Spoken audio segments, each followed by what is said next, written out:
I stared at the rejection letter from my father's company, Bennett Industries, the same company where I'd worked in R&D for 3 years before being fired.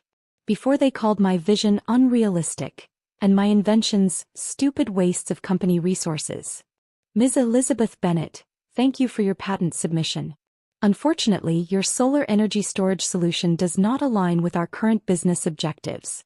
I laughed bitterly, thinking back to that final confrontation in Dad's office 18 months ago. For God's sake, Elizabeth, he'd shouted, throwing my prototype designs across his desk. Stop wasting time on these stupid inventions. We're an oil and gas company, not some green energy startup. The world is changing, Dad, I'd argued. Renewable energy is the future. My battery design could revolutionize. Enough. He'd slammed his hand down. Either focus on our core business or clear out your desk. I'd looked at him, then really looked at him. Richard Bennett, CEO of Bennett Industries, stuck in the past while the future rushed forward without him. I choose door number 2, I'd said quietly, gathering my designs. I quit. You'll never make it on your own, he'd sneered. These ridiculous dreams of yours will bankrupt you.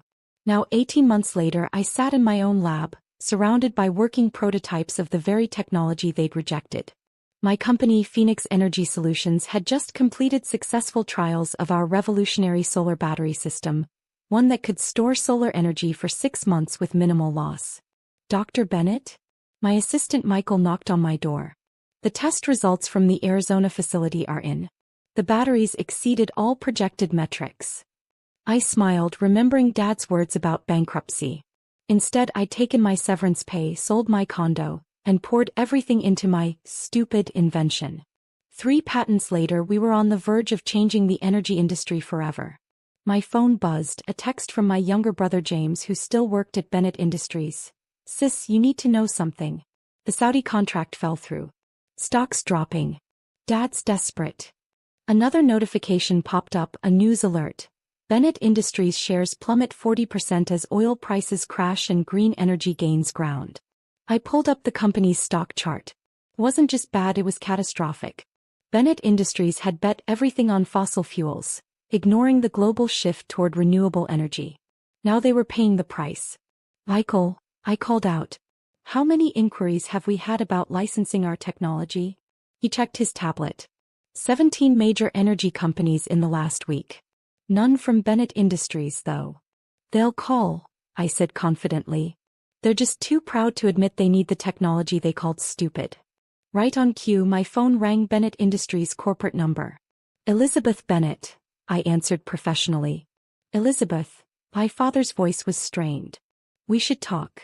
About what? My stupid inventions? My ridiculous dreams? The industry is changing, he admitted reluctantly. We need to adapt. Your battery technology, we'd like to make an offer.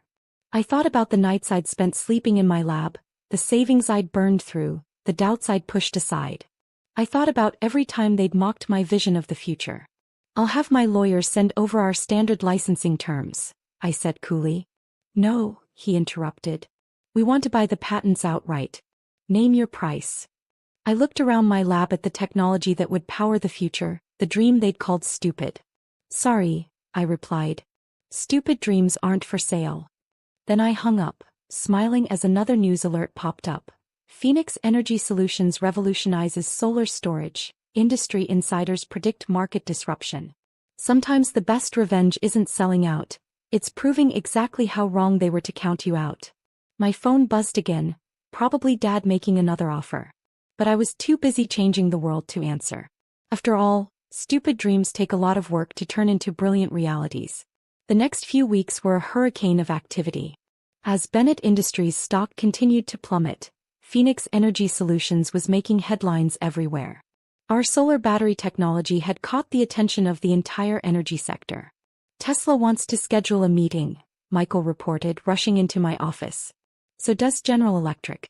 And the Department of Energy just called about implementing the technology in their new solar farms.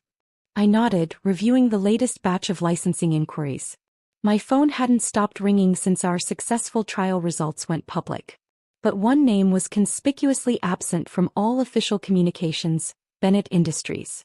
Unofficially, though, Elizabeth, please, my mother's voicemail pleaded.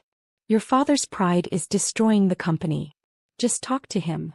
You've made your point, my sister Amanda's text read. Dad was wrong. But don't destroy the family legacy over it. I sat back in my chair looking at the view from my new office. The stupid inventor now had a corner office in a gleaming downtown building, while Bennett Industries stock hit new lows every day. Dr. Bennett? Michael appeared again. Your brother James is here. He says it's urgent. I sighed. Send him in. James looked terrible. His usually immaculate suit was wrinkled, dark circles under his eyes betraying sleepless nights. It's worse than we thought, he said without preamble. The board is meeting tomorrow. They're talking about forcing Dad to step down. Not my problem, I replied, turning back to my work. Lizzie, he used my childhood nickname. The company will fail without your technology. Thousands of people will lose their jobs. People who had nothing to do with how Dad treated you. I looked up sharply. Don't try to make me feel guilty for their failure to adapt. I tried to warn them years ago. I know, he said quietly. I was there, remember? I saw how they treated you. But I also saw how many nights you spent in that R&D lab, how passionate you were about changing the industry. Do you really want to see it all collapse when you could help? Before I could respond, my phone buzzed a news alert. Bennett Industries board calls emergency meeting, Hill position in jeopardy. I pulled up the company's stock chart. Another 15% drop today alone. At this rate, the company my grandfather had built wouldn't survive the quarter. The board wants to meet with you, James added. Not Dad, the board. They've reviewed your original proposals from 3 years ago. They want to know if it's too late to implement your vision for the company's future. I stood up and walked to the window looking out at the city skyline. Somewhere out there was the Bennett Industries building, where I'd once dreamed of revolutionizing energy technology. Where they'd called those dreams stupid. Tell them, I said finally, that Phoenix Energy Solutions is open to discussing a partnership. Not a buyout, not a takeover, a partnership. On my terms. James sagged with relief. Thank you, Lizzie. Don't thank me yet, I turned back to him. My terms won't be easy. Dad will have to publicly admit he was wrong. He will, James assured me. He already knows it. You should see him, Lizzie. He sits in his office staring at your old prototype designs. The ones he threw away that day. I picked up my latest patent certificate, the third one this year. Funny how stupid dreams look when they're changing the world, isn't it? As James left, I called Michael in. Schedule the board meeting. And get me everything you can find about Bennett Industries' current R&D projects. If we're going to save the company, we're going to do it right. My phone buzzed again, another text from Dad. I was wrong. Please help save what your grandfather built. I didn't respond. Tomorrow's board meeting would say everything that needed to be said. Sometimes the sweetest victory isn't watching them fail. It's making them admit why they failed and then showing them how to succeed. The Bennett Industries boardroom fell silent as I walked in. 14 pairs of eyes watched me. The board members who'd once dismissed my ideas, my father sitting diminished in his CEO chair, and James in the corner looking hopeful. I set my laptop down at the head of the table, their invitation, their choice of seating. The symbolism wasn't lost on anyone. Before we begin, I said clearly, I want to read something. I pulled out a worn piece of paper. This is from my termination meeting 3 years ago. Elizabeth Bennett's continued focus on unrealistic green energy projects represents a waste of company resources and demonstrates a fundamental misunderstanding of our industry's future. Dad flinched. He'd written those words himself. Now, I continued, pulling up my presentation, let's talk about that future.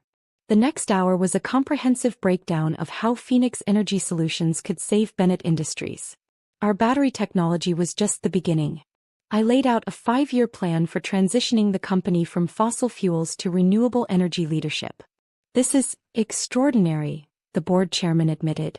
But the cost will be nothing compared to the cost of extinction, I finished. Your choice is simple, evolve or die. We'll need to restructure the entire company, another board member pointed out. Yes, I agreed. Starting at the top. All eyes turned to my father. He stood slowly, straightening his shoulders. I hereby resign as CEO of Bennett Industries, he said, his voice rough. And I recommend my daughter Elizabeth as my replacement. The room erupted in whispers. I held up my hand. No, I said firmly. I don't want to be CEO of Bennett Industries. I want to merge our companies. Phoenix Energy Solutions and Bennett Industries become Bennett Phoenix, a new company, leading the green energy revolution. Kosis, I continued, looking at my father. You handle the transition of existing infrastructure. I lead innovation and future development. We work together as equals. Dad's eyes met mine, and for the first time in years I saw something there besides disappointment. Pride. The board will need to vote, the chairman said. Of course, I smiled.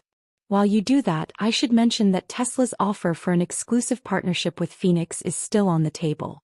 They're waiting for my call. The vote took exactly 3 minutes.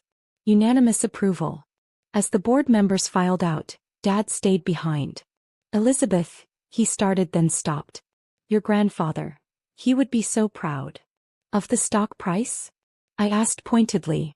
No, he shook his head. Of how you proved us all wrong. Of how you saw the future when we were stuck in the past. I opened my briefcase and pulled out something I'd brought specially for this moment. My original solar battery design, the one he'd thrown across his desk that day. Keep this in your new office, I said, handing it to him. To remind you that sometimes the stupidest dreams are the ones that save us all. 6 months later, Bennett Phoenix's stock had tripled. Our green energy technology was revolutionizing the industry. Dad and I had weekly dinners to discuss company strategy, gradually rebuilding our relationship along with the company. The plaque outside my office read, Elizabeth Bennett, Co-CEO and Chief Innovation Officer. Next to it hung a framed copy of my termination letter, and below that a simple quote. Stupid dreams aren't for sale, they're for changing the world. Sometimes the best revenge isn't just proving them wrong. It's showing them a better way to be right. And sometimes, the dreams they call stupid are exactly what they need to save themselves.